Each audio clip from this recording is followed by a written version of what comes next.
Welcome, mayors. We are glad you joined us for the July 11th session of AMA's Economic Mobility Leadership Institute's mayoral cohort. My name is Stacy Fujii with the African American Mayors Association. We have a couple of housekeeping items to consider. First, by now you should have received an invitation via LinkedIn for our private EMLI group. Please see Darren Vason or me if you did not get an invitation. Finally, we are halfway through our cohort and hope you are developing your strategic plans. In the coming weeks, you will be asked to make an appointment with our team to review your ideas. This is a check-in and an opportunity for us to offer you support and answer any questions you have in a one-on-one setting. Now, it is my distinct pleasure to introduce our CEO, Ms. Phyllis Dickerson, for the welcome. Thanks, Dave. Welcome, mayors, to EMLI's March session. It's great to see everyone. As you know, AMA's Economic Mobility Leadership is focusing on critical learning opportunities for mayors and their teams with the goal of creating strategic economic mobility plans to implement in your respective municipalities. Today, we have discussed wealth, home ownership, and now we move into today's topic, estate planning. According to a February 5th, 2024 study by Lending Tree, between 2019 and 22, the median net worth for Black families skyrocketed by 58% to $44,100, while the median net worth for white families spiked by 30% to $284,310. With such a large wealth gap, typically our community does not engage in estate planning because we do not think we have estates. However, we must protect every financial gain and asset along the way to creating and protecting generational wealth. We have brought some giants from the industry to share tools and advice on how to preserve the generational wealth your constituents are building. This hour-long session will provide insight and data, as well as share necessary and helpful tools available to develop better systems for wealth retention within our communities. We hope you are enjoying this cohort and ask that you submit feedback on your monthly survey. Finally, our AMA family is changing. We're saying goodbye to our dear grants manager, Keviana Ross. She's leaving us. However, we are pleased to have Victoria Thompson join us, our AMA team. She will be our Director of Grants and Senior Program Manager. Thank you, mayors, for your participation and kind consideration. And so let's get this started.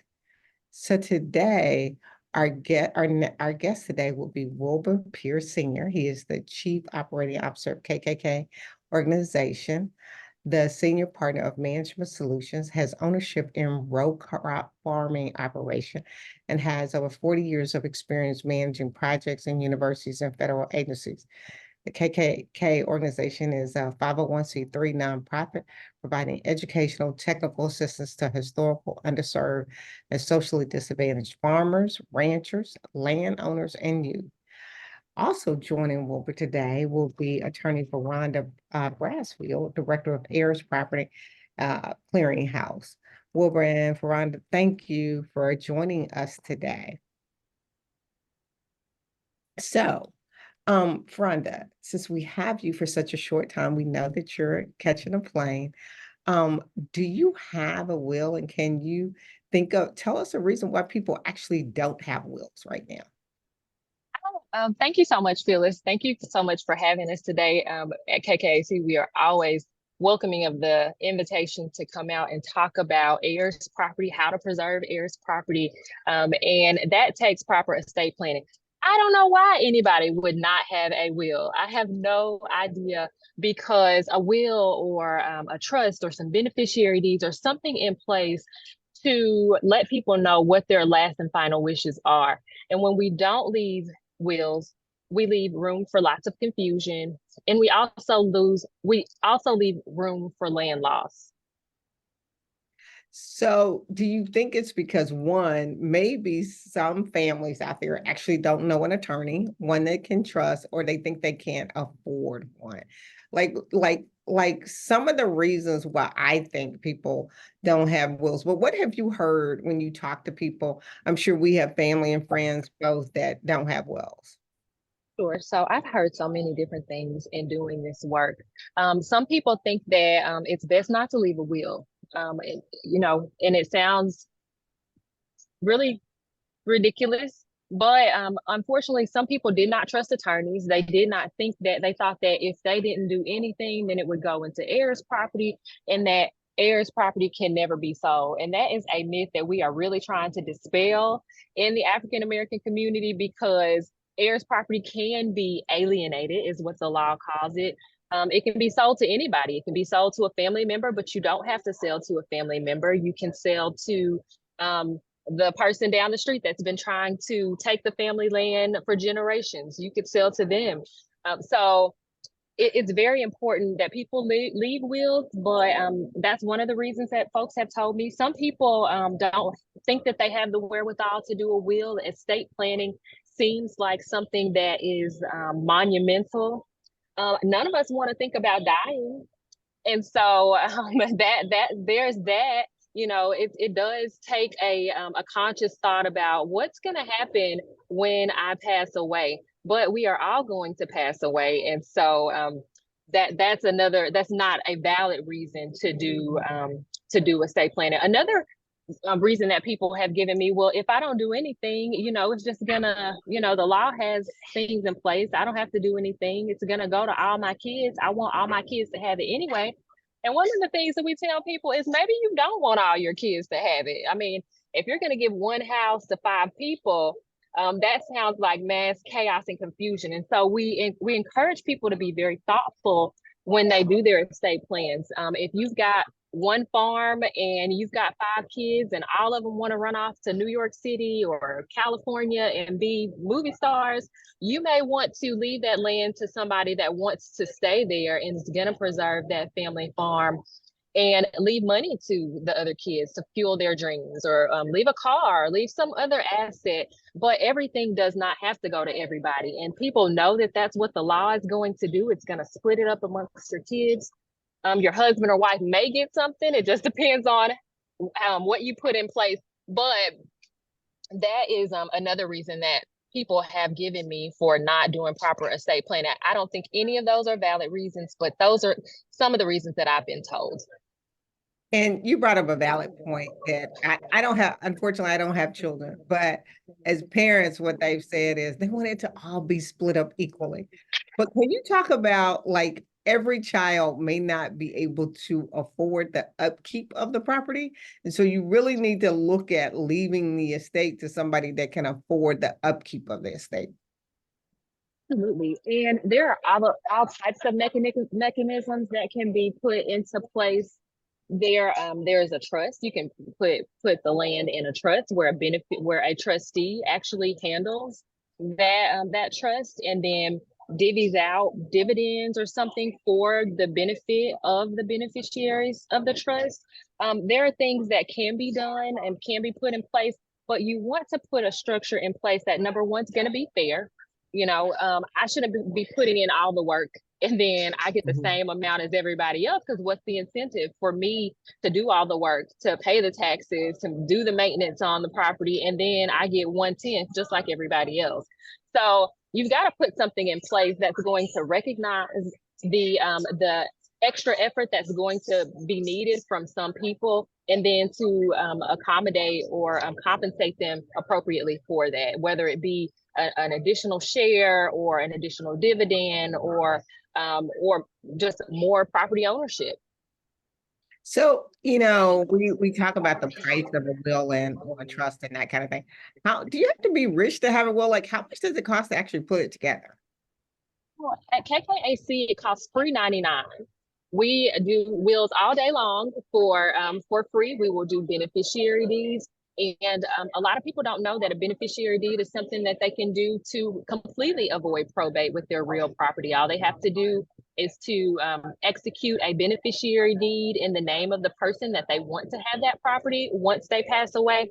And as long as they are alive, it's their property. You can't take a beneficiary deed into the courthouse and say, hey, they deeded me their property, I need them to get out. it's something that only takes place on operation of death, and it's immediate. So you don't have to go through probate at all. You don't have to consult anybody about that. So we do free estate planning at KKAC, shameless plug.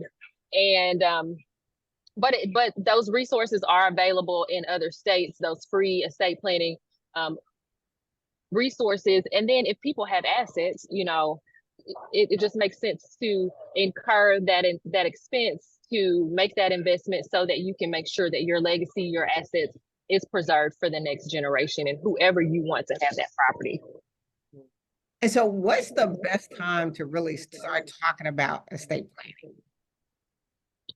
I think the best time is now. We went out and we talked to our youth program. KKAC has a youth program where we work with young people in high school and teach them the business of agriculture production. And so we talked to them about proper estate planning. We actually had a session with them where we sat down, we mapped out their lives. We let them decide what kind of car they wanted to drive, what kind of house they wanted to have, if they wanted to rent or buy. They came up with a cost of living for that. We helped them to find jobs that match that cost of living. And then we had them to leave a will with their imaginary property, the property that they're going to have in the future. And it was a really interesting and fun exercise with our students leaving their Jordans, even their Jordans, to someone. And that just underscores the importance of estate planning. If you have a pair of shoes that you don't want nobody fighting over those shoes when you die. You want to leave a will to indicate who gets those. Okay. And so can you, for us, since I know you're an amazing attorney, explain the difference between a will and a trust, and why would you do one over the other one? So a will is a document that it can even be a letter.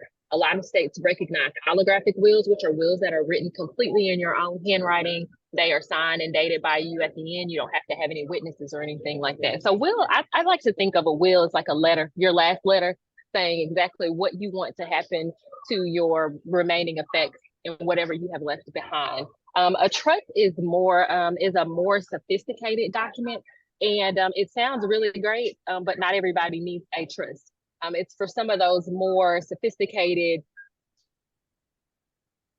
assets, being able to leave assets so that they can be for the benefit of a group of people. And so when you do a trust, you are taking the ownership away from individuals, and the trust, you're putting that ownership into the trust. So the trust actually owns the property, and then you have a trustee that is hired typically by the trust and employed by the trust to make sure that that trust runs for the benefit and is beneficial to those people that you want to benefit from that trust. And so a trust is kind of, it's like an operation. I like to think of a will as like a letter, and a trust is more of an operation that you're leaving behind so that it can divvy up your assets as you see fit. And it gives you a lot of control over your assets once you have passed away. Whereas a will is just going to say, this is who I want to have it. You won't be able to say what's really done with that property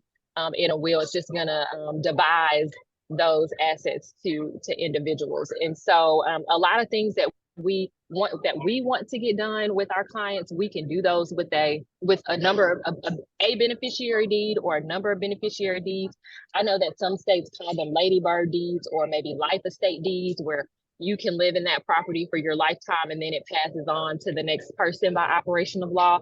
But that's what I think the difference, and I see the difference of, but we can get a lot of what we want to get accomplished via beneficiary deeds and a simple will. Well, thank you. That was valuable information. Wilbur, I don't want to leave this conversation without bringing you in for 2 seconds. I know that you and your family have a trust. Can you tell us how many acres of land you guys actually farm and or lease to make you want to do that trust and make sure you guys keep the land in your family?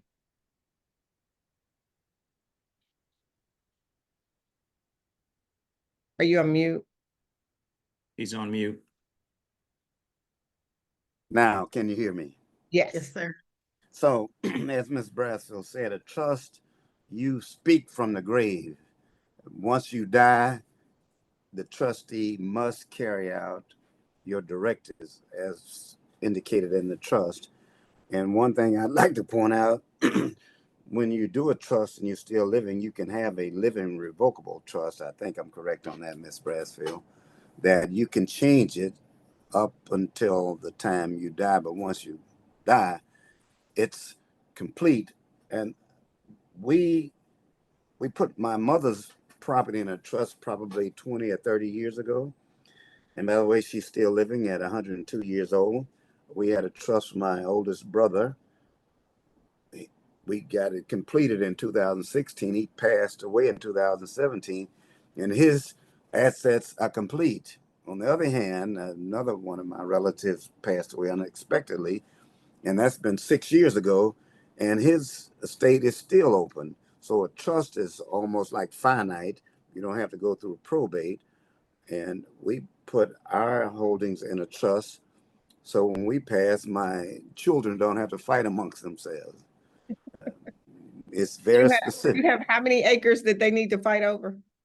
I didn't say that, did I? We We want we want our listeners to know that there are Black farmers that actually own land. we own slightly under 2,000 acres of land. We probably farm collectively 3,000 to 3,500 acres of land. But one of the things I want to point out in my short period of time for all the listeners, what we've discovered doing our research in 1915, 1910 and 1915, around that time, we owned 14% of all of the production agricultural land in this country. The number fluctuates between 18, 20, and 30 million acres. However, we've lost all of it. We own less than 5 million acres as we speak now. But 30% of the land that we lost, it was not taken away from discrimination or bad public policies. We just walked away from it. And most of it was done by lack of proper estate planning. We here at KKC think that if we could get 30 to 40% of African Americans in this country to do proper estate planning, we wouldn't have to be depending on other folks for our financial resources. It is vitally important that we do proper estate planning. That's why, as Ms. Bradfield said, that if you can reach us, we will assist you in preparing an estate plan. And we work closely with the Church of God in Christ because they are very, very organized. Um, we told the bishop in 2022 in September that in the Bible it says a good person should leave an inheritance for his children's children.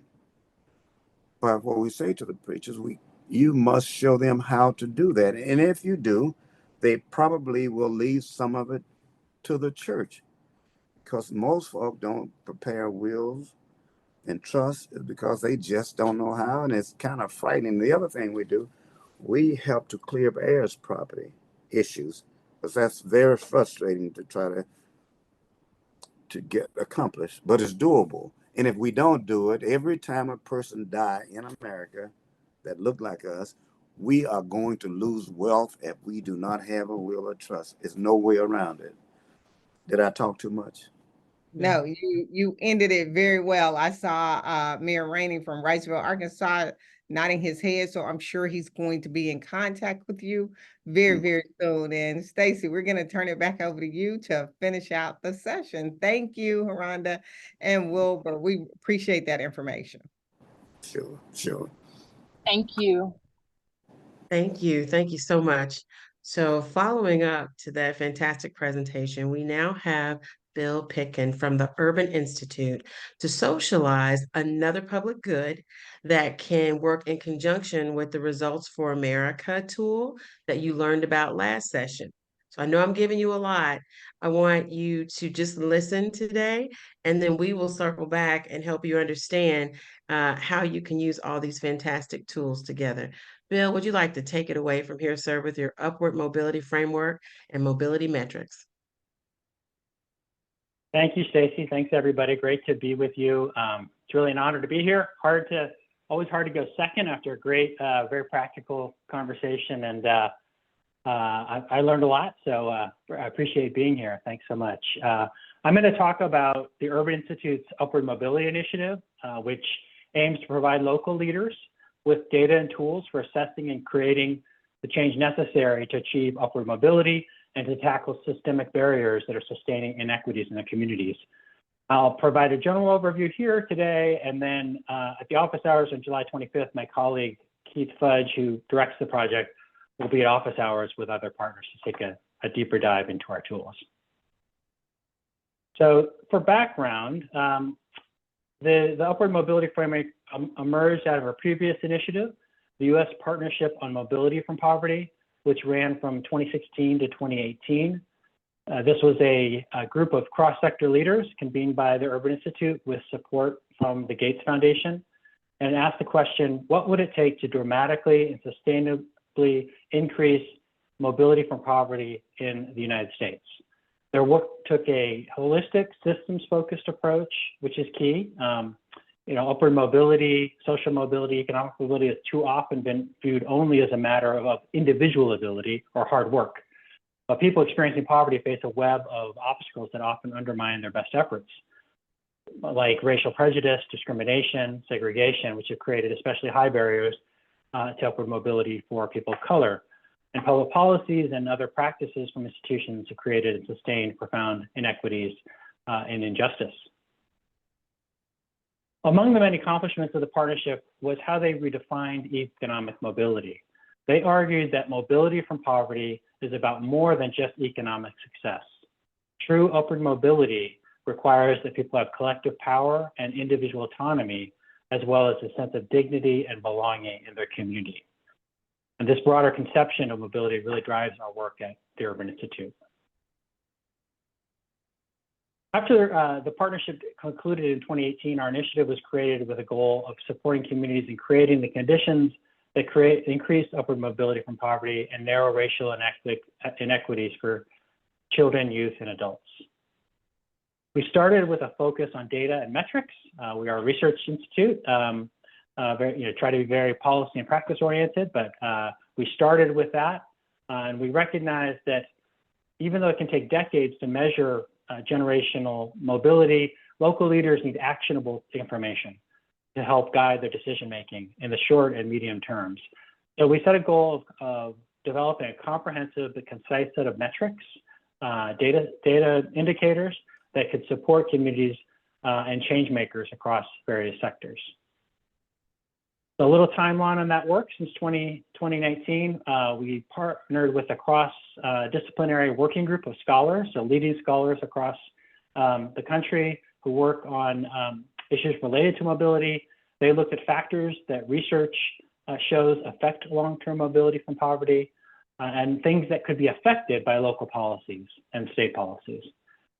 So given the comprehensive way we define it, upward mobility, this was a pretty complex process. When they were first surveyed, these group of scholars came up with more than 170 potential predictors. That was going to be pretty overwhelming, we felt, and so we went through a process to narrow that down, narrow the factors down through literature review and really understanding the evidence that was out there, and settled on a group of 25 predictors that have the strongest evidence and were things where local leaders like yourselves could influence policy and programs to make a difference in those areas. So this framework was also informed by a series of vetting sessions that engaged hundreds of stakeholders from nonprofit, government, business, and philanthropic sectors. And then it was refined over several years through testing with actual work with communities, which I'll talk about. This approach recognized that the metrics themselves, so the data is really important, but it's really a starting point. And then improving the conditions to support mobility and equity in communities takes a lot more than data. So things like coalition building with partners across sectors and policy domains, deep and meaningful community engagement, the addition of local data, and I'll share that the data that we have, but local data, other sources of knowledge is really important, and then a systems change focus that engages with their root causes of inequities. We worked deeply over a couple of years, or about 18 months, with 8 communities in 2021 and 2022. There's some examples of some mobility action plans that they issued where they outlined a series of strategic actions designed to target and improve the community level supports of upward mobility and racial equity. While they all took, these were different places, as you all are, they looked somewhat different, but they all really responded to local needs and built on their existing strengths. We've learned a lot from our work with local leaders, and here are a few reflections on how our partnership approached racial equity in particular. So we learned that equity is embedded in each step of the work, but it's really a process and not just a way of engaging with the data. So it's an outcome and part of the process. Disaggregating data is very important to understand disparities and needs of different communities, but it's a starting point. We also need to think about communities and people who aren't reflected in the data. To measure and begin to address equity, we need to not just consider the current size of disparities, but also gain insight into the structures, the histories, and relations to power that account for the sources of the disparities. So looking at root causes and doing an analysis of root causes is important. And then another central way to build equity in the process is through community engagement, as I mentioned before, which center residents and their lived experience of intergenerational poverty and opportunity and structural racism, and that can help with both setting priorities and understanding impact. So our engagement with local leaders and partners and ongoing research informed an update to our framework in 2022, and I'll spend a few minutes going over that and what it looks like. So this framework starts at the very top with a three-part definition of economic success, power and autonomy, dignity and belonging, as I mentioned. And that is supported by these 5 pillars, the next level you see there. So opportunity-rich and inclusive neighborhoods, high-quality education, rewarding work, healthy environment and access to good healthcare, and responsive and just governments. And across all of the pillars is the key foundation of ensuring equitable access for all, including people of color and other marginalized groups. And then below that are a set of the key predictors that I mentioned. So these are all strongly associated with long-term economic success, power and autonomy and belonging, and they cut across a lot of different policy areas. So collectively, all of those predictors reflect the breadth of factors that can influence upward mobility, recognizing, as you all know very well, that you can't just work within one policy area or measure, and the sustainable improvement requires a more comprehensive approach. For each predictor, the working group selected a metric, so a data point, and in a few cases, 2 metrics. And you see some of the examples below the predictors here. Given the conversation today, I'll just point out under the rewarding work area, which is the financial area, we have a metric related to wealth, and it's specifically the ratio, the share of a community's housing wealth held by specific racial ethnic groups. And so just pointing out that that's there, given your conversation today.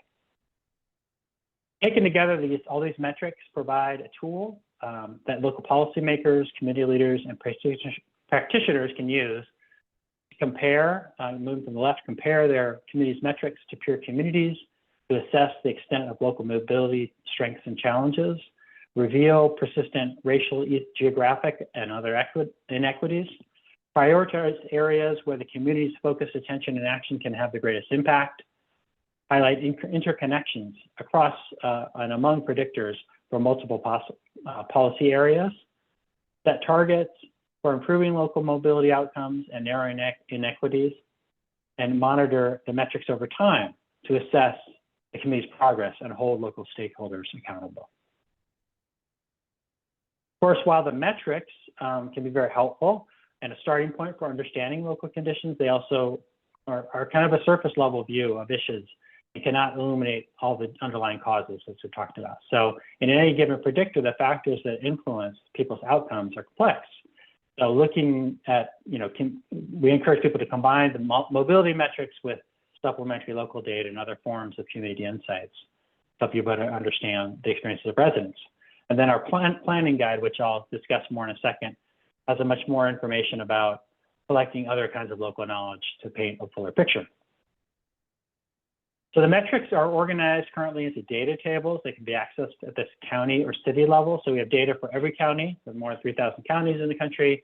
And we have data for 482 cities right now, just for cities with populations over 75,000 people. Unfortunately, with smaller places, many of the data sources that make up the metrics aren't available with enough accuracy. These data tables are available online on our website. I'll have a link at the end. So you can go on and look up your community, and you can share it with others via links or download, print, however you want to use it. And then really excited to share that after Labor Day, currently hoping for September 10th, we're going to be releasing a data dashboard. It will be an interactive tool where people can look at maps and charts and data, and it'll be very user-friendly. It also include a lot of support tools to help people use the data and interpret the data and how to use it in concert with the mobility catalog from Results for America, which I think you heard from last month. And then finally, I want to mention our other key tool, the Planning Guide for Local Action. So in 2022, as we're wrapping up that work with those 8 communities, we put together a planning guide. It's a really comprehensive, long document, but with different steps and sections that is meant to accompany the framework to assist local governments and their partners. So it's really a starting point and provide some practical tools. And in our technical assistance, we use that a lot to help people use the information and data. So lastly, just share, and I can share in the chat. I think these slides can be shared with you all. Encourage you to check out our website. There you can look at the data. It's a data tab. There's a planning guide is on there. We have reports and blogs if you want to get into the research and information. And then we also have at the top a way to subscribe to our newsletter that we send out every couple of weeks with a lot of updates. And also we have an email address there. As I mentioned, my colleague Keith will be at the office hours on the 25th. But if there's time, I'm happy to answer any questions that people might have. Back to you, Stacy. We definitely have time. Mayors, do you have any questions you'd like to ask Bill? My hope is that between now and our next session, you'll have a chance to visit his website and take a look, see what you think. We will have his colleague Keith here, our next office hours, who can answer any questions for you as well. And you'll be able to see how these tools work together. Mayor Rainey, yes, sir. All right, Bill, thank you for the presentation information. I know that you said that cities under 75,000 don't have the data with accuracy, and I saw that there were several beta efforts. I'm just offering my city was well below 75,000 to be a beta test to be able to get some data if possible. Because I found that is the case on several dashboards and aggregated data platforms, which is you take the national, you have the county, even city data of cities 200,000 is sometimes not even available. So I'm interested to know, like, how did you all get the data for those greater than 75,000? What was your method? And then is Little Rock included in that segmented data? Yeah, so there, like I said, there are about 25 to 30 indicators from different sources, Census Bureau, some of it, the EPA, and they have to be national. We had a set of criteria. Below 75, it just becomes really difficult in terms of reliability. I understand. We are very aware of the challenges. And so what we will have a support tool to help people that don't have that, and tools about collecting data and creating your own dashboard. So there are tools. We're very aware of that, and we understand limitations. So Little Rock should be in there, I think. I haven't checked it recently, but yeah, if you can look at some comparable, or you can certainly look at the county, you should be able to get data from there as a starting point. And then, happy to, if you have questions, you can reach out to us as well. Thank you. I mentioned Little Rock because it's the largest city next to us, and okay. you could get some there probably. Yeah. Okay. Okay. Well, Bill, any other mayors with questions? You want to digest a little bit of what you've heard? You will have the opportunity on the 25th to talk to Keith from Urban Insights and Urban Institute, I beg your pardon. Bill, we are so thankful for you coming to visit with us today. We appreciate your presentation and look forward to following up with Keith. Thank you so much. Thank you all. Good to be with you. So now we're moving on to certainly last but certainly not least, our last guest. It is Mr. Kenneth Kelly of First Independence Bank. According to a published October 19th, 2018 article from NASDAQ.com, 70% of families lose their wealth in the second generation and 90% lose it by the third. A lack of transparency and a failure to discuss end-of-life issues will likely end with unnecessary taxes, costly estate fees, and additional family strife. How can we prevent this? Wouldn't it be great if there was a tool that could manage all of that? Well, today we do have Mr. Kenneth Kelly, First Independence Bank, joining us. He's the bank chairman and CEO of said bank. Mr. Kelly has developed a smart tool that will increase transparency and improve estate planning for our communities. Please welcome Mr. Kelly to the Economic Mobility Leadership Institute. Thank you, Stacy, for that kind and generous introduction. And I want to thank you also, Phyllis, for your leadership on this effort, what you're doing with the Mayor's Association and this cohort. We're very proud to work with you all, and hopefully we will continue to be a resource to you to help alleviate some of the topics that Stacy just mentioned. So to the mayors on the call, I want to say thank you for spending your time. I know you have many other things you could be working on, but I would tell you from my perspective and sitting in the seat as chairman and CEO of one of only roughly 20 Black banks out of right at 4,600 banks in this country, there's nothing that I've found really more important than the topic that we're talking about. And what I'd like to do is share a little bit of how I ended up into this space, walk through a few slides with a little bit of data. And then later, when we get into the office hours, we will actually do a demonstration on this tool. You heard Mr. Pierre and his colleague, Dr. Brassfield, if I recall correctly, talk a little bit about this from a legal side and even from a practical side of his own family owning property.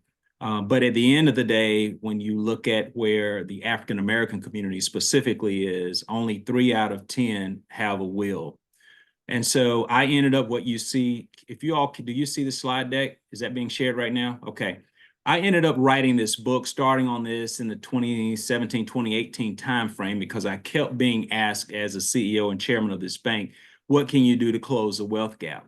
And as I researched it, one of the areas I found such great loss in was the fact that very, very few, 3 out of 10, African Americans have a will. Now, let me just be clear. A will is not the cure-all. It is part of the journey, the process of ensuring that your wealth, whether you're a janitor or a CEO or an engineer or a nurse, has the ability to transfer all of those hours that you've worked across your lifespan and being sure those material possessions, so to speak, or assets pass to the people you care about or the charities that you care about. So we ended up writing this book. So let me tell a little bit about our story and how we got there. So as I mentioned, I started writing this book because I found it fascinating that so few people, many of them famous and many not so much, who have left themselves exposed in this way. So here are just some of the comments regarding the book we ended up writing. And by the way, the name of it is Prepared Before I Let Go, Preserving Your Possessions Through Proper Planning. John Rogers, who many of you know in the financial space, runs Ariel Capital out of Chicago, actually did the foreword on this particular book. But our story is really focused on trying to develop and heighten the educational awareness on the topic of the need for a will and trust. And then secondly, I would tell you what you will see later in a demonstration by some of our team members is the platform we ended up developing to make this low cost and affordable. I think Phyllis asked the attorney earlier about the cost of it. And for many people, it is daunting and it is scary. But the reality is we are working on an effort in a way to ensure that those at the lower part of the socioeconomic pyramid will have access to these tools to be sure. Doesn't matter, again, if you're a school teacher or work in a cafeteria, you have the ability now to execute at a very reasonable cost, just like someone who's a billionaire, and being sure that your affairs are in order. So let's go ahead and move to our purpose. Our purpose was really about this, and it came up in all of the conversations today. Ensuring that peace is taking place with your families, because oftentimes the loss of a member creates chaos, unfortunately, behind the scenes. I've talked to funeral home directors, pastors, et cetera. And I believe the mayor from Arkansas, I believe you're a minister. You probably have seen some of this in your career. And then most importantly, ensuring that there is love that kind of comes out of this process and not seeing families split up. We all watched the movie Soul Food. We saw what happened when they lost Big Mama and what took place, only because there were not, the clear direction of what should take place upon her passing. And then most importantly, legacy. We believe that all of us will have a legacy, whether you like it or not. And again, regardless of where you sit socioeconomically, in times we have seen, in fact, people who are probably served well, and I will talk about one of those later when I close out, who really served well, would have been seen as someone maybe not as social economically mobile, but has had an impact that I think is dramatic. And I will bring her name up a little bit later on, Osceola McCarthy, and talk a little bit about her. So peace, love, and legacy. Changing times requires changing minds about our legacy. I'll hit this slide to show again the wealth transfer that's about to take place. I believe Mr. Peer made reference to this, about $70 trillion, and that was between the time frame of 2018 through 2042. Over those 25 years, about $70 trillion will transfer hands, and that's across the board, across all ethnicities. But the reality is, if you do not plan for it, there will be quite a bit of slippage that will take place. I want to get into some of the things that I talked about or wrote about in the book, and I did this from a relatability perspective. In the book, I'll use this term loosely. I wrote about many people, excluding Aretha Franklin, being a chairman and CEO of a bank in Detroit, probably would not lend to that being someone holding confidentiality, even if I was afar from her. So I did not write about her story. But we did write about James Brown. We wrote about Prince. We wrote about John Singleton. We also wrote about Stuart Scott and Amy Winehouse. And many of them had their affairs in such a point that they created a little bit of chaos, not intentionally, but just because they were not dealt with. Here's an example of Chad Boseman, who many of us know from the Black Panther, an outstanding actor. And let me say this, all of these examples is not to impugn their character. It is just to demonstrate that all of us have the potential of not handling our business on this matter and leaving our families to deal with the pieces that fall out of it. And so I admire all of them, to be very candid with you. It's why I wrote about them, because they have done something that has impacted many Americans. But the reality is, we all know that we will leave here. And if we don't handle these issues, that we leave opportunities for chaos. And in this case, he had a long-term illness. Unfortunately, it was not dealt with because of his status. I think it moved through the probate process pretty swiftly. And I believe the deciding factor, which was not done by the time I finished the book in 21, was that half roughly went to his wife and half ended up going to his parents, was the decision that was made. But at the end of the day, there were some legal costs that really eroded his actual total estate, and it was a 6-figure amount. I'll give another example, James Brown. I know we have the mayor from East Point on. James Brown affairs here in Atlanta, Georgia, where I actually live, went on for about 15 years, from 2006 all the way through 2021. His estate actually had 12 lawsuits associated with it. So you can imagine what the legal fees were associated with going through 12 legal battles. And you put that in perspective, that's 24 different councils, Mayor, that had to sit on either side of that table and sitting in some form of a court and dealing with James Brown's affairs. And so my point is that it's probably quite a bit of resources or money that did not get to the people he loved and the people that he cared about. And so I can't stress enough the importance of doing this. And I'll use one last example of an everyday person. The school teacher that we wrote about in the book had 2 kids, basically bought her house, died without a will. Those kids ended up with roughly about $10,000 apiece. That house was flipped and sold after other legal fees for almost $200,000. And that's what's happening every day that I think we heard Mr. Peer talk about, even as you think about even agricultural land. So it is extremely important to the question that Phyllis asked earlier, how early to start. What I learned in writing the book is once someone turns 18, they are legally an adult. That means that you as a parent don't have the say-so over them. And one of the things that impacts is also a healthcare directive, or living will as some know it. So if your kids are unfortunately involved in a car accident and incapacitated, or just incapacitated in general, as a parent, you may not have the wherewithal to engage in making decisions on their behalf. So in our platform, you can do a living will. You can also now do a trust, but you can also do a healthcare directive and also a power of attorney. So I want to make reference to that. User experience here, legally valid in all 50 states. We even provide for, in the trust department, which is a big thing now, pet trust. Individuals want to be sure their pets are taken care of. Believe it or not, that is a big business, to be candid with you. And so we've included that into our platform. Our platform is also bank grade. It provides bank grade security.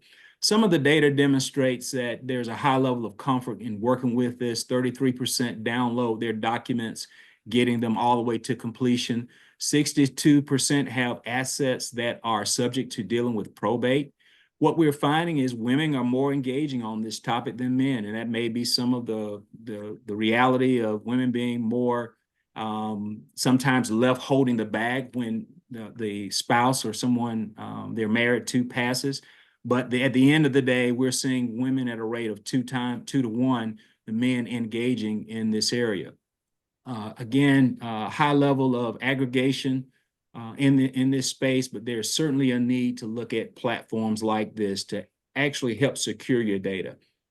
I can tell you, I've been through the loss of both parents now, both over 20 years ago and one almost 30 years ago. And the challenges of dealing with finding things in the shoebox, it becomes a treasure hunt. And I think all of us who have dealt with that or have seen family members deal with that know that you're not just dealing with the grief of the loss, but sometimes you have to deal with all of the fallout associated with it.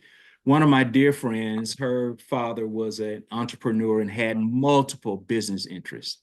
And she shared with me at a very confidential level that, and I have the permission to share this, let me be clear about that. But she shared the most challenging aspect of her life was dealing with putting all the pieces together upon his loss, because of so many things just being really all spread out and in a manner that she had to figure out where the treasure was, so to speak, going through the treasure hunt. So again, I share these stories only to really emphasize a real life impact to individuals. They're left holding the bag dealing with this. What we found is 69% of customers who receive financial advice from banks act on it, but only 19% say that they are interested.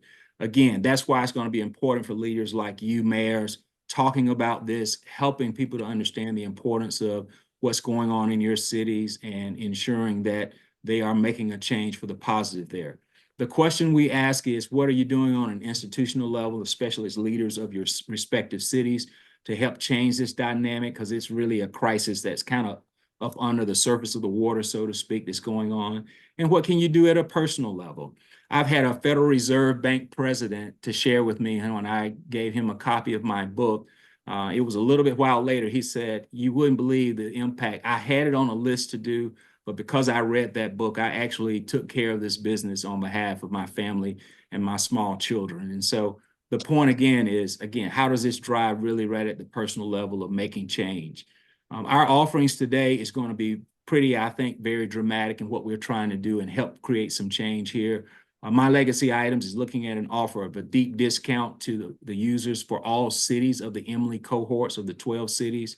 So this is a $149 value of what we're offering, which you could do a will, a trust actually can be done along with power of attorney and healthcare directed inside of an account.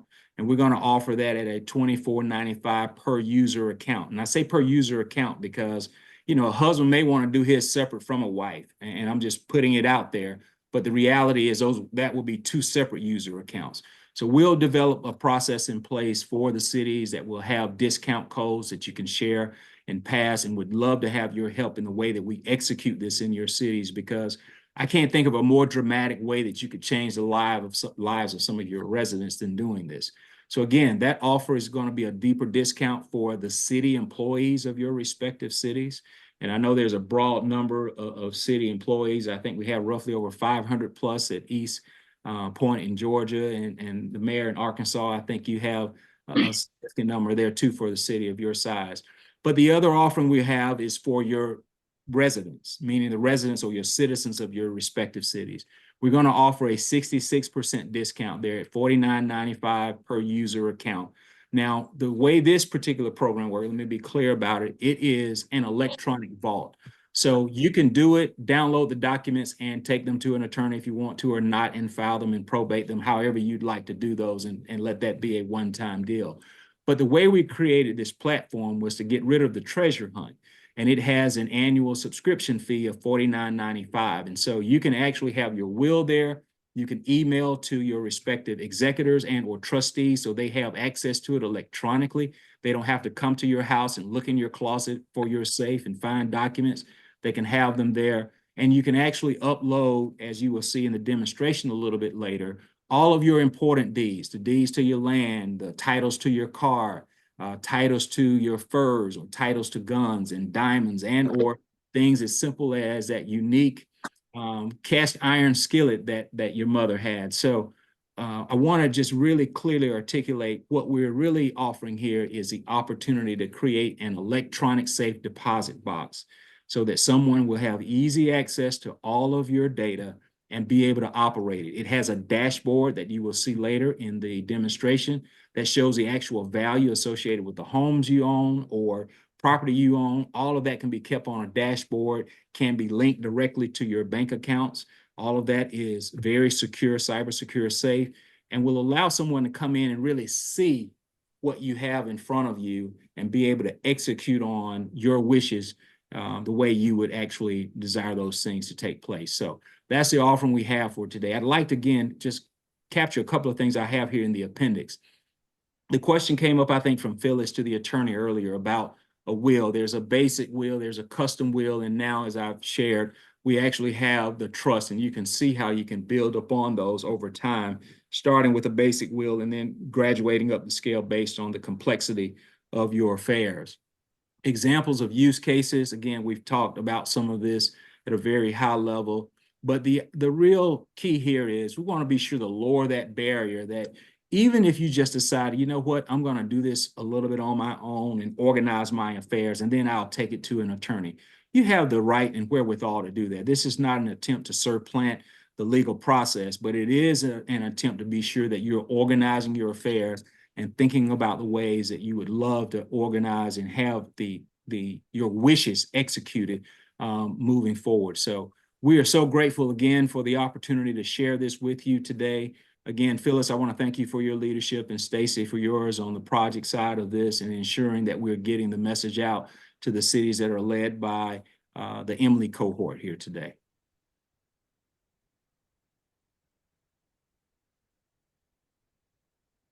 All righty, Stacy, you want to take it from here? Absolutely, absolutely. Well, thank you so very much, Mr. Kelly. We always appreciate you coming, and we look forward to seeing a demonstration of your tool during the office hours. And I just want to thank everyone for joining us today. We have recorded today's session and will make it available online. You will be able to see links to the products discussed today in the EMLI LinkedIn group. Special thanks to Bill Pitkin of the Urban Institute, to Mr. Kenneth Kelly at First Independence Bank, to attorney Rhonda Brosfeld, the director of the Heirs Property Clearinghouse, and last and certainly not least, Mr. Wilbur Peer of the KKAC organization for completing our session discussion about estate planning. Our next session will be July 25th, 2024 at noon. We will be discussing insurance. Be sure to follow us on social media at Our Mayors and visit us online at ourmayors.org. Thank you for joining us today. This concludes our EMLI session on estate planning, and now we will roll directly into our office hour.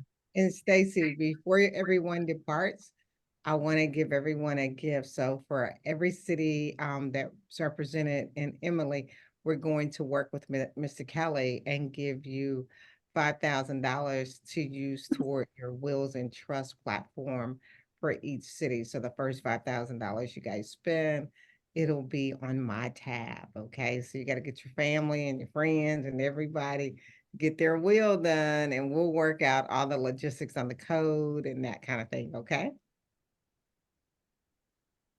All righty. Thank you. Of course. Thank Thank you. you. So, mayors, I know we gave you a lot of programming and a lot of information today. We are about to roll into our demonstration. But before we do, I want to pause and ask if you have any questions that we can go ahead and address for you.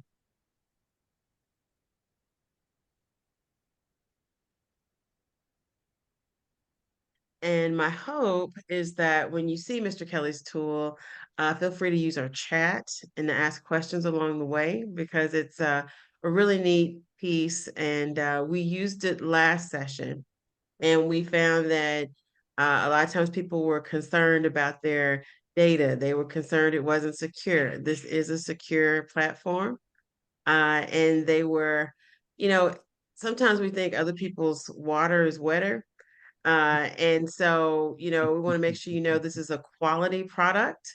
There will be others on the market that cost more, but you will not find a better product. So I will open it back up to Mr. Kelly, and you can please walk our fantastic mayors through what they will see when they try your product. Sure. Thank you, Stacy. Kenneth, before you get started, I Sure. want to tell you personally, my experience, I use the platform.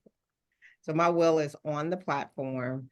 And at the end, I was able to send it to my two beneficiaries who, because I don't have children, is my younger brother and my little cousin who graduated with her master's.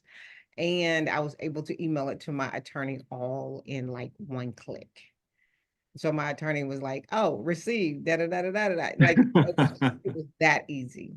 Well, Phyllis, I appreciate you sharing that personal testimony. And that's kind of the intent is, again, I've talked about the treasure hunt that many of us have had to go through and or help others go through. And we're trying to eliminate that. And so I'm so happy to know that you have done that and proud of you to be a customer of ours. So thank you so much. Well, again, thank you, Stacy. At this time, I'd like to ask Rocky Mehta, who's with us, to begin to walk through kind of a high-level demonstration. We won't go through all of the aspects of the tool, but the intent is to give you a good, again, high-level view of the tool, its ease of use, its educational value. We have a lot of things in there. If any of you have used like a TurboTax where you get stuck and don't know what the right answer is, our tool actually has that level of intelligence that can help you kind of walk through some of the basic concepts of what you need to do. It also has a audit checker, which is to say that if you've got some things that are kind of left out there hanging or not proper, it will redirect you back to it and then suggest to you some solutions for closing the loops on some of those. So we hope, again, that you find it worth your while, and looking forward to Rocky sharing a demonstration. Thanks, Kenneth. Thank you, everyone, today for taking the time out. This is, like we've heard, a very important topic, so happy to share with you how the My Legacy Items platform works. I'd like to briefly introduce my colleague, Alia Hardy, who works in customer success to support residents and users of the platform, as well as they have questions about the use of it. So you'll see here, this is, I think you'll probably be given links if you have it in the past as well, but this is sort of the website that describes the overall capabilities. And I'll have Alia then, when a user, we're going to do a demo. So when a user clicks to sign in or create an account, it'll take them to their live platform, but we're going to switch over to a test version of it. So they will be taken to, are you able to see everything okay? Yes, we can, Rocky. Great. So the user will be able to create their account. They can use social logins if they like. They have to agree to the terms of use and privacy policy. Again, like Kenneth mentioned, we're very focused on security, bank grade security. You know, we get penetration testing done on a regular basis. And so that's extremely important for having data that's encrypted and secure it all the time. And we don't collect, as we'll show you, sensitive data, no social security numbers. It's just basic contact information, emails. So that's not needed for the platform. So we don't even ask for it. Even credit cards is handled by Stripe directly. It doesn't go through our platform. But I'll have Alia go ahead and show an example of creating a new account, and should take about 10 minutes. But if anyone has any questions, feel free to, halt and stop me in between, or we can wait till the end. But a user will come in, and here's a small little overview. So if we click next, you'll see they're first given a video that explains, like we had the attorney earlier, what are the differences between a will and a trust, and how you might choose or decide what's more appropriate for your personal situation. If we go next again, there's also another video that talks about just basic foundations of what are part of an estate plan, a full, not just a will, but also the financial, healthcare, power of attorney, and even optional documents like a HIPAA waiver or what you want to have done in your final wishes. And then if we go next, the user will be able to see these are obviously the retail prices. So the coupons that employees and residents will get, you'll see when they purchase, those discounts will be taken at the time of purchase. But if we close this out, I'll talk about how we start someone off by saying, John is our demo user, welcome. You can start with a will-based plan. And again, you can expand more details. It can, fully valid in 50 states and DC. If you have similar wishes, they're called I love you wills, kind of, in sometimes basically meaning, everything that I have will go to my spouse and after her to, let's say, our two kids equally, or vice versa. So very similar plans. The fee for the platform includes both. You don't have to create separate accounts and pay twice. So that's another unique proposition. But if you have very different wishes, then obviously you should create your own individual plans. Again, if we go down to documents, you'll see we don't want to leave it up to the residents to try to decide what aspects they want to deal with.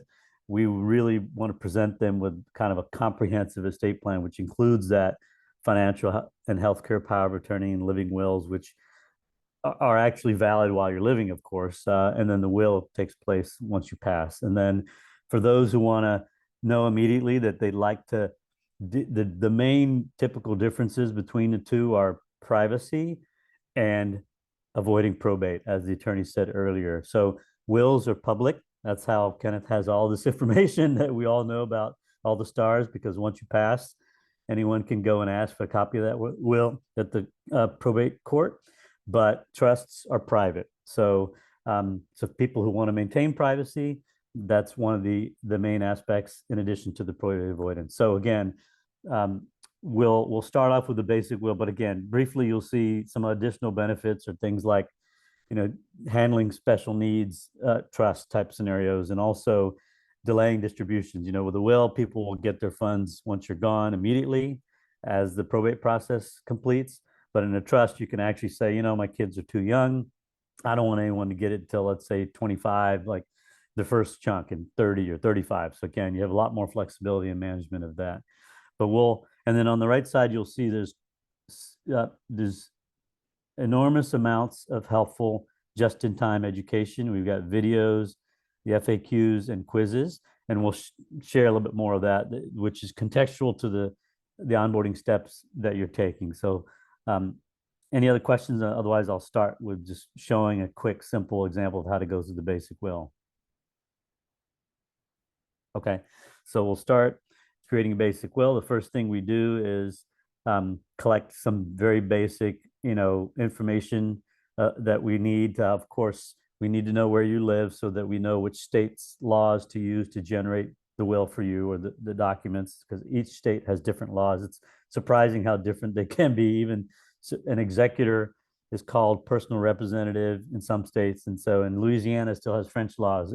It's really quite amazing how, and so we put in that address. We ask the residents, do they own this property? The platform will automatically include that as an asset if they say yes versus renting. And then we handle quite a variety of marital statuses. If you've never been married, if you have a traditional or non-traditional same-sex type scenario in various states, terminating a divorced, widowed, it's all handled in the platform. But we'll go through a traditional married scenario. And like I mentioned earlier, you can choose if you're creating a plan just for yourself, or if you, again, have this kind of similar structure, you can create plans for both. And then we've had a partner ask us about veterans, because veterans actually have sort of benefits from the VA and death benefits that they're able to avail of, as long as the family knows how to take advantage of them. So an example we'll show you is, if you are a veteran, the platform will notify you of what you should do, upload your discharge papers, and so that your family can find that in that electronic safe deposit, like Kenneth mentioned. And again, on the right here, you'll see this strip is a roadmap. These are the steps we're going to go through, and we'll show you later how it toggles as a help. But for now, we'll go ahead and go to the next step. And we've entered basic information, like you said, like we mentioned, we didn't need a lot. We did need to know your age, so we know you're old enough to create a will, and then your address. And so the first step is making cash distributions, off the top. Well, what is a cash distribution? So you learn more, you'll see again another video on distribution of assets and what making one is.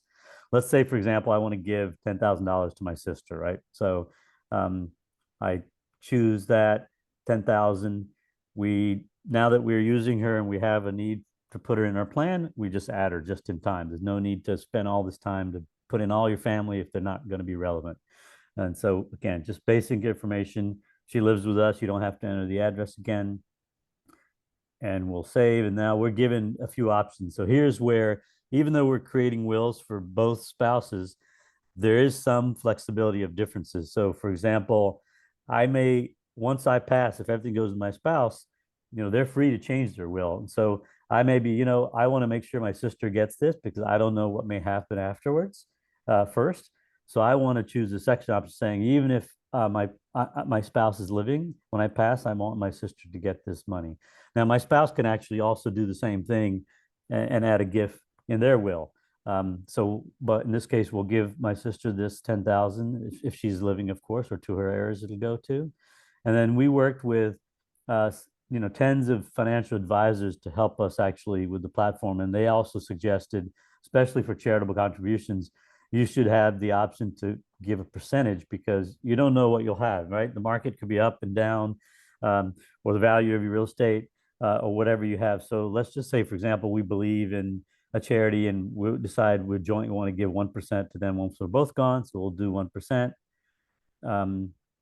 And pick a charity like the Salvation Army. And in this case, I don't want to take this from my spouse, if she's living. So we'll say, let's give this once we're both gone, and both of our wills will have that properly in there. So that's an example. Again, most people won't have too many things that are kind of initial gifts, and the main focus will be whatever else I have will be given to what's called the remainder or residue. So when you go down, you'll see if in a married scenario, everything's going to first go to the spouse, and then let's say I have a son and a daughter. So we'll quickly add a son who's an adult, and then we'll add a daughter who's a minor, because automatically the platform allows the will to have guardianship provisions for minors, since they're not able to obviously handle their own affairs until they're adults.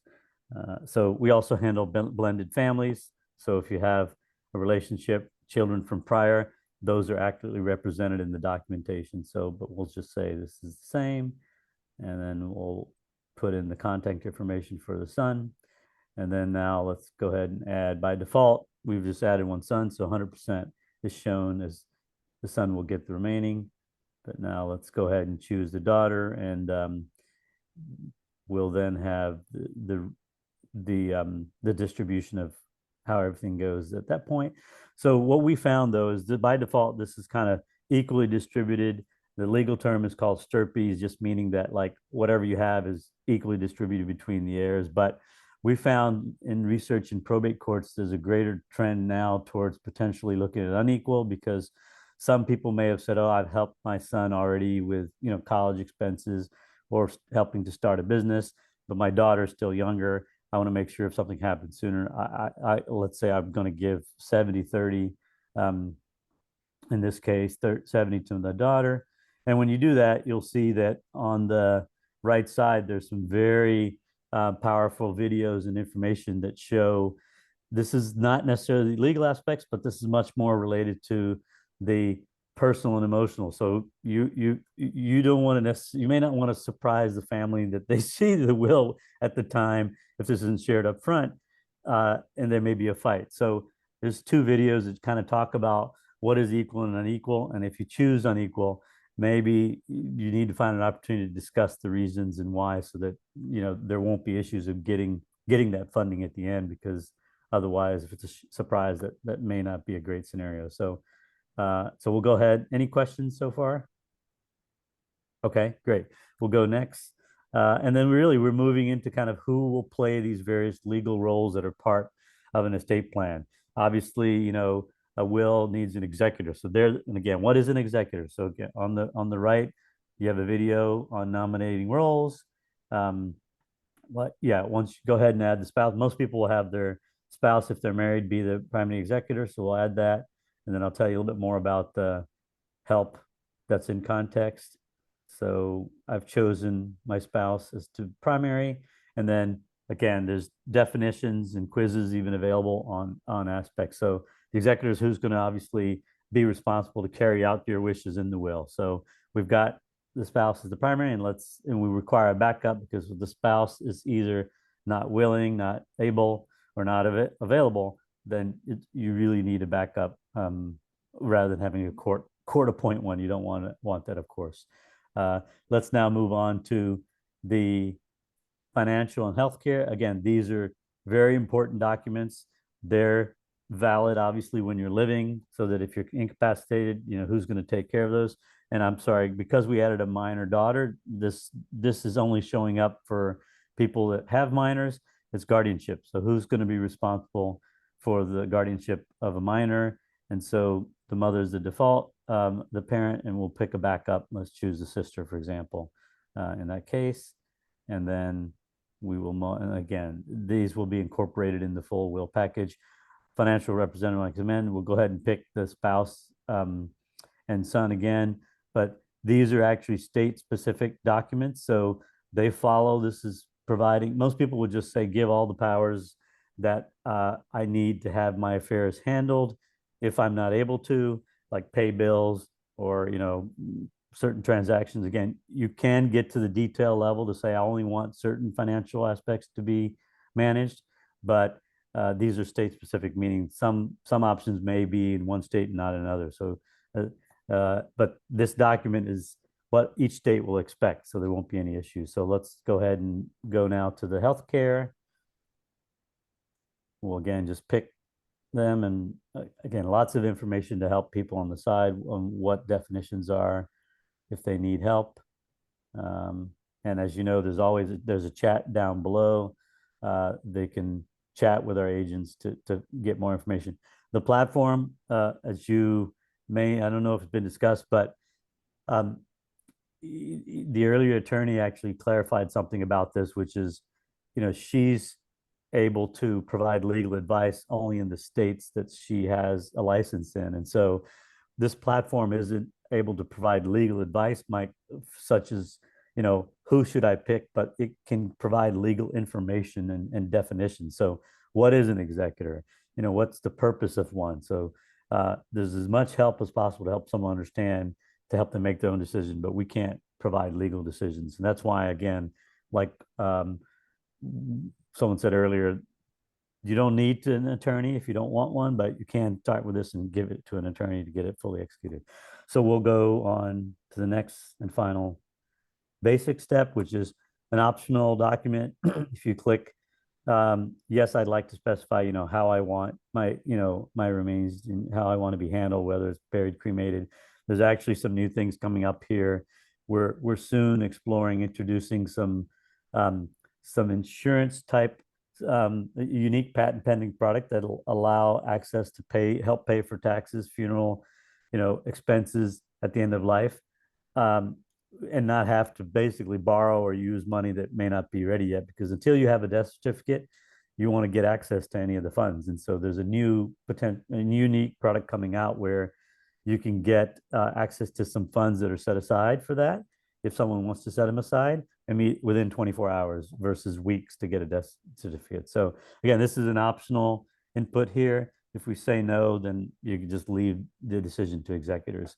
And that's it pretty much, in 10 or so minutes. Again, if someone doesn't know what they'd like or who they like, then they'll have to, discuss it and think about it. But here's a review of all the inputs.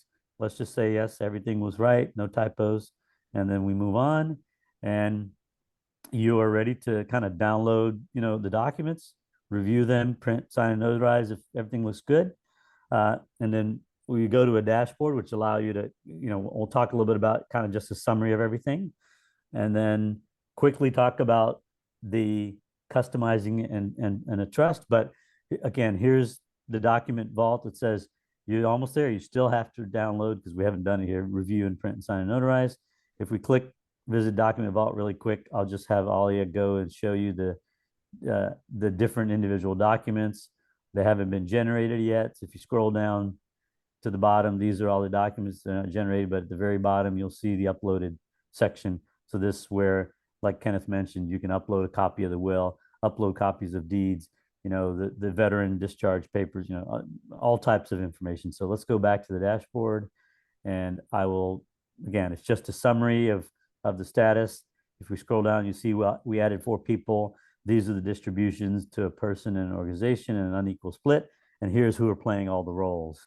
And this is a fully valid, complete, comprehensive estate plan, but you saw how quickly it was done. If someone wants to have something in safe, but there are many of us that might want to have way more wishes and detailed instructions. So, and also maybe want to know if probate is going to be an issue, how we can bypass that, whether it's with a will or through a trust. And so the last thing I'll mention here on the right side strip is we may be happy, but you may come in, a year or several months later and say, I actually really want to make sure my estate isn't going to go through probate and have that much hassle, or I just want to go to a trust. So the platform, as long as you have your subscription, you can choose to take all the data you've already entered and just add a few more things and create what's called a custom will. And there's no additional cost. So it's free to go from the basic to custom. But what you'll get is we'll get to add in, all your property. So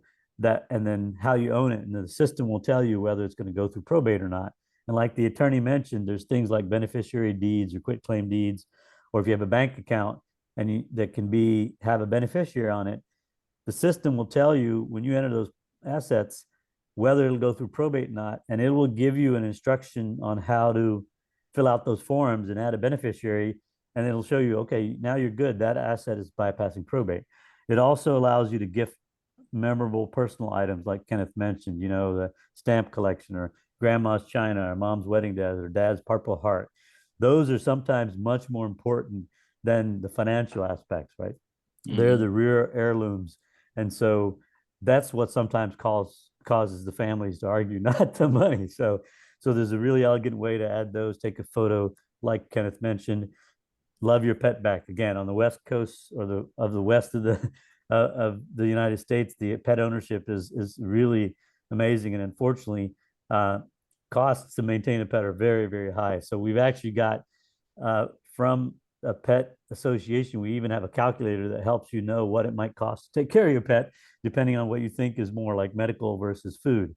And then finally, there are a lot of tools like you can write little short bite-sized stories, very similar to Kenneth's book, talk about your loves, your losses, your learnings, and pass that on to your heirs. And it's like a little mini blog, right? You can add audio, video, and text, and you can actually not share that with the whole world, but just share that internally with your family for them to see and inherit. So, and there's some other visual tools, like seeing a visual depiction instead of, even though we've worked with attorneys to take the legal documents to go from, what an attorney can read, we've got them down to 10th grade readability levels. And so even at that, we still add on top of that a visual view. So you don't actually, a resident doesn't have to read the will to understand it fully. You can actually see visually who will get what. And so we're happy to provide you, some more information. Again, the platform is very comprehensive. It will help someone grow as they get older and their legacy grows and their asset size, may grow. But you don't have to use all those capabilities if you don't want to. And so, but again, a trust is also, once you go from that, again, the same thing. There's no cost to go to a trust. All the property and assets are in there. And then there's a trust funding tracker, which again, the attorney earlier had mentioned, you have to transfer your property into the trust to have it avoid probate. There's a tool that reminds you, have you transferred this into the trust? If not, here, do it. Here's the instructions, and then mark it as done. So then you can manage that very easily. So sorry if I went into a lot of detail, but You're right on that's target. We're right at 20 minutes, great. so very good. Okay. Any questions from anyone on the topics? Yes, so the discounted rate, is that for year one or perpetually? That's year one. Okay, That's year one. Yep. So for the city employees, I think we talked about $24.95. And then it will be the $49.95, thereafter. so $49.95 is the annual subscription rate. That's correct. Okay, and then so basically, if you have a spouse or a significant other, you can get a 2-for-1, right? That's one account. Yeah, that's one account. If you do it jointly now, if you decide that you don't want to have, because the way it creates it, it's almost like a joint, as Rocky just walked through, so that it automatically will link, mine and my wife's in such a way that upon my death, some will go into hers outside of the things I depict to go separate to someone else. And so if someone wants to do something completely separate, then they have to have a separate account, if that So makes sense. if they want to be, so it's fine if you want to do basic. If you want to custom, then it should be 2 accounts. No, I'm even sorry, so, I'll clarify. So even if you want to do custom or trust, if your wishes are very similar, right? So again, if some of the differences are like, oh, I want to give, my sister this money, that can still be done in one account, as part of the joint trust. Or when we do basic and custom will, there's actually, the package will have all the documents for each spouse. So it'll be, my will, my financial, my healthcare, and then it'll have my spouse's will. But, even those gifts will be different in those, but everything else, like, who's going to get the residue, 70-30.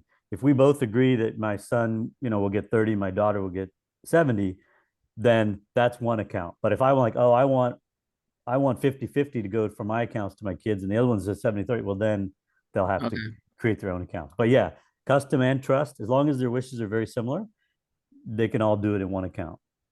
And then, so say we wanted to do a community session with people who are interested, like we open it up, people sign up, and these will be like at the 5,000, that's 100 people for if we're focusing on residents. I'm thinking like focusing on residents and employees who are residents. So if you're a resident, whether you work in the city or not, would you all come and do a session, like host that, present, right? Like this whole explanation to them? Sure. Okay. Yeah, So- we absolutely.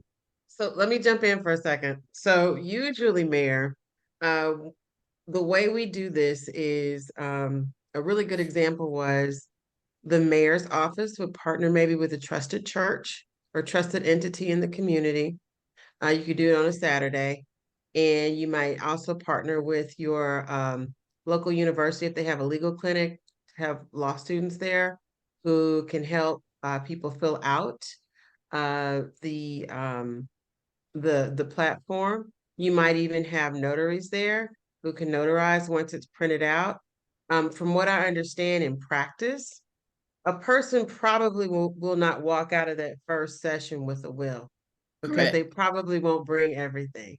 Mhm. And so what some of our mayors did, like in Little Rock, they had a couple of different sessions, right? Mhm. And you're gonna have 6 months you could do multiple sessions, you could wrap it into something else that you've done. In Houston last year, they actually partnered with a university that already had kind of a wills and trust component, but they shared this tool with them. And so people were able to come do it. And then also another way that this tool was used was in Birmingham last year, where they extended it to city employees and went through HR. So there are multiple ways you can do it, but I think it's helpful to know that it's highly unlikely you'll have a will the first time you come out of it, because chances are someone won't bring everything that Right. they need. And then the second thing I wanted to clarify, the $24.99 or the $49.99 is for a subscription for a year. So beyond that, it goes back to the regular price, right, Mr. Kelly? It goes to the $49.95. That's correct. Right. Will it be Now, $49.95? Yeah, so actually to sign on and get started is $149.95. And so maybe that's what you're thinking about. What we've tried to do is look at keeping that annual subscription rate low, about, basically a cell phone bill, so that people will continue to activate it, because we think it's extremely important that these documents are available to their loved ones. So the actual sign up fee to get the will, trust, and all is $149.95. And But then, that's I hope that being doesn't sound discounted. confusing. But and that's then, what's being discounted the first year, right? Correct. Yeah, the regular price is $149.95. The discounted rate we're doing for the EMLI cohorts on this call will be $24.95 first year for city employees and $49.95 for residents of the cities. Right. And that's the discount First on the year. $49.95, correct? That's correct. That is Right. correct. And then ongoing is 50. Yeah, I Yeah. wasn't anticipating people walking away with it, but just for them to know how to navigate the system when they leave, to be able to complete it on their own, to have a community session around that. And if people are ambitious and, ready and come and have it, yes, having the notaries and others on site would be very helpful. So yeah, no, this is great. Thank you so much. and I then just one, may Mayor. add really quickly, sorry, just to give you an idea of the reason for the subscription is so, the document vault, so life changes. If you scroll all the way down, Alia, the platform will send an annual reminder saying, let's do an estate health checkup. It will actually go through a questionnaire saying, have you moved? If you move, you have to generate a new plan, because the state that you're a resident in, so that's included, if you have an addition to the family. So unlimited updates and changes and access to the document vault. Again, and added things as life changes. And again, probate avoidance might take more time. So those are all included. And that's why the value of the subscription, it's lower, because, you already created the core plan, but you're maintaining it and making sure it's all there for when your executor needs to get access to it. Got it. Thank you. Yeah, sure. And the sentimental component of it too, the life stories, I think, is something we need to continue to describe. In my book, when I started writing, it was about possessions and the things. But what I also found is we do not do a great job of sharing what I call our philosophical beliefs. And those are things that we should be giving to our families, why we believe in religion, why we believe in giving, et cetera. And so when I talked earlier during the session, I talked about a lady named Osceola McCarthy very briefly. She was a lady, many of you probably know her story. And I love ending on this story because I think it's just the epitome of being a great citizen and a great human. But Osceola McCarthy was in Mississippi, Hattiesburg, Mississippi, lived all her life there. She was just a washerwoman, meaning she just washed clothing for others all her life. That was the way she made a living. In the latter part of her life, she basically put forth roughly $150,000 to the University of Southern Mississippi for African Americans to have scholarships. And it was so daunting for people to believe, here's a lady who didn't own a car, but could produce $150,000 for scholarships for others, that President Clinton acknowledged her. And in the midst of that, as you can imagine, it became a national story. And the line that I remember most about her was one of the reporters actually put a microphone in her face and say, didn't you want to do something for yourself with all that money? And she said, I just did. And I mean, it's just one of the most humbling comments you've heard from a human being who now has set up, again, full scholarships that will be into perpetuity as long as probably the University of Southern Mississippi or the Southern Mississippi Foundation exists in her name from a lady who never owned a car, but she's had that type of impact. So I write about her in my book because I think it's important not to just worry about the things we leave, but also what are those philosophies that we have really instilled in those that we care about and that we love. And the one thing that I want to add, Kenneth, I know Mayor Holiday Ingram asked questions about the subscription, but what you can also do from the platform is after you finish everything and you hit print and you print the document, you can delete your subscription if you want. So if they're concerned about the, paying the $50 every year or whatever, they don't have to keep the subscription. They can go in, then delete it, and still have the hard copy of the will in their hand. But I want to give a personal story. 3 weeks before our conference, my father passed. He was 94. He was a former military vet. The first thing, when you get ready to bury military, they're like, "Where's his DD 214?" I'm like, "He's 94 years old. Who can find a piece of paper that's 70 years old? Like, who, where is that supposed to be?" And then he had an account. Thank God his account had my name on it. But then he had a $100,000 CD that I'm still in probate over. Then he had a house that he wasn't living in for the last 7 years because he was in assisted living. So that's still in probate because of course he didn't want to put anybody's name on it. And so those are the issues that we go through every day. And I just went through this 20 years ago when my mom passed unexpectedly. And so it is very much a hardship that we leave with our children when we don't take care of business. Yeah. No, I mean, I So think if you the don't mind, $50 annual subscription is not excessive. I think it's all how you message it when we present it. Like to $50 is to make sure that everything is there. Like one time, it's not $50 a month. You know what I mean? Right. Like $5, less than $5 a month. Like I think if we message it right in the session, people will understand the value, right? So Well said, Mayor. Thank you. and if you don't mind, Phyllis, since you just mentioned that, I did bring it up, but this was the audit piece where, let's see here. Maybe we didn't check it, but there is a message here when if you say that I'm a veteran, it will remind the user to upload their DD 214 paperwork here. So I just thought it'd be relevant to mention it to you. And of course the VA couldn't find it, so I had to call the White House and get it done. Yes. Through, Okay. the Veteran Affairs, but everybody can't call the White House, right? And so how Yeah. do you still get your DD 214? Yeah. Well, Sorry. Phyllis, let me say you. thank you.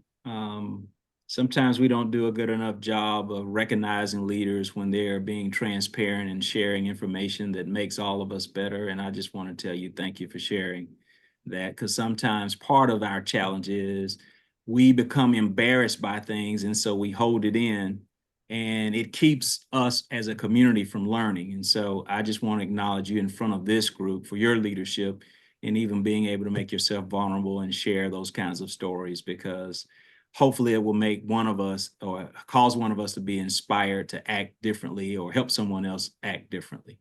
Thank you. No problem. Hi. So if your parents are vet, get the DD 214 before they die, okay? Hello. Good. Hi, this is Yolanda Johnson. Can you all hear me? Yes. Yes. Okay. First, I want to honor my awesome mayor, Mayor Holiday Ingram. I'm here just alongside with her, making sure we I implement. thought you were on vacation. I am. Not gonna miss this. I've been enjoying the sessions, but I did want to share just briefly what my family experienced. I'm not gonna say the name of the very prominent television show, not show, what broadcast or studio system or whatever you want to call it, but it's very huge. You would know it if I say it. That's my husband so happened to be the nephew of the gentleman that founded the TV station. So we had a situation just recently where it was a lot of land left back in the state where he resided that was passed over to his brother, which is my husband's father. And we didn't know certain things had transpired. So it was like over 100 and something acres of land that was about to be bought for like $2. So we were trying to figure out how to grab hold of the land so that we wouldn't lose it. So somehow we found a way to get that done. And my husband got involved, and we got the land that was out there. And then here comes family, everybody. Oh, this is my brother's land. This is my uncle's land. Everybody wanted to fight over it after we paid for the money to get the land back. So it's just it could have been avoided, like this system that I just watched you guys present a minute ago. I think sometimes the older people don't want to trust, and they don't want to share what they have. And I actually had the same thing that happened on my mom's side of the family when my grandfather passed away. He had all of this stuff that nobody knew about, but my auntie so happened to get him somehow to create a will, which avoided us losing all of the stuff that he had that we had no idea that he had.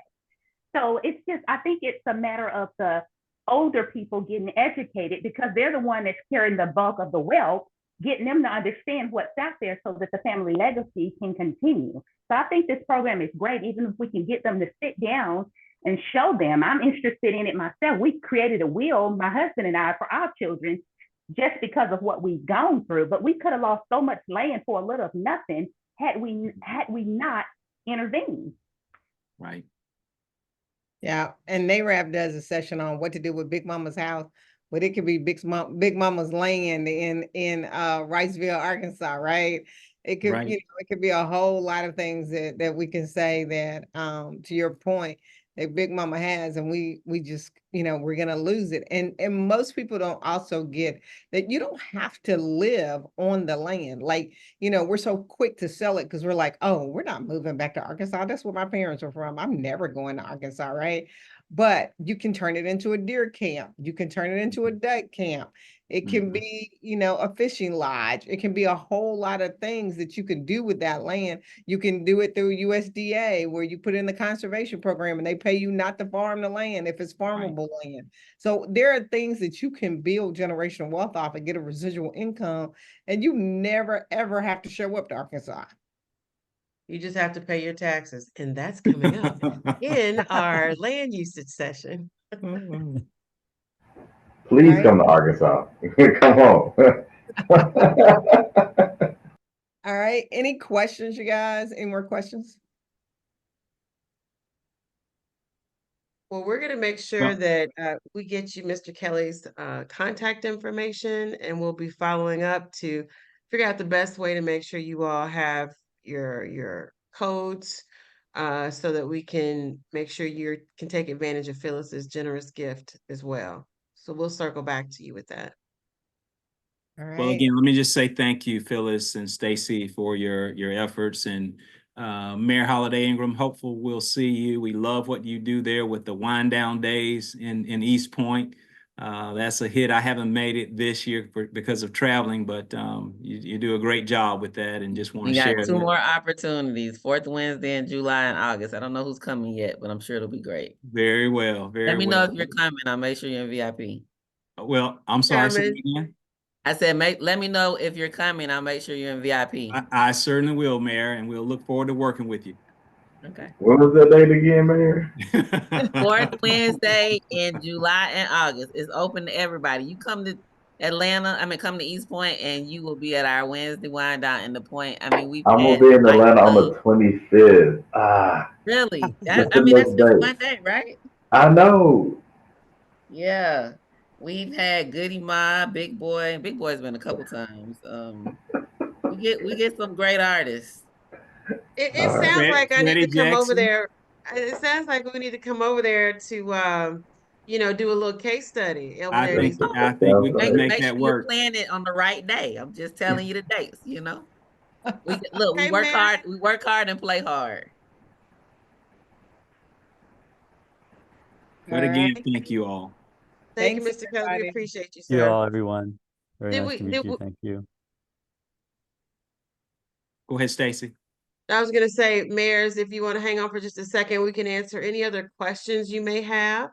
Otherwise, we can give you your time back. So thank you, Mr. Kelly. We do appreciate you and your team, the My Legacy team. Thank you so much. You all take care. All right, you too. I can find the. You said those, you'll provide all the information as a follow-up, Stacy, including, Yes. information about the 5,000 from, Alma and all of that. Yes, That was my ma'am. We only will. question. Yeah. Yes, ma'am. We will follow up with that. I'll also follow up with some links for the Urban Institute with that tool they shared with you all today. The purpose of us socializing those tools is that you can go take a look and maybe those can help you create your programming for your strategic plans. So we've got one more tool. This is all through the Gates Foundation. They want to make sure you see these tools and then Mhm. you'll be able to build out your events. So like when we say, oh, we're done with the homeownership, event or session, please build out an event around it. You can use Mhm. that economic mobility platform to see maybe what is some places in your town. And y'all probably know a lot of this, particularly for our smaller cities, but you might want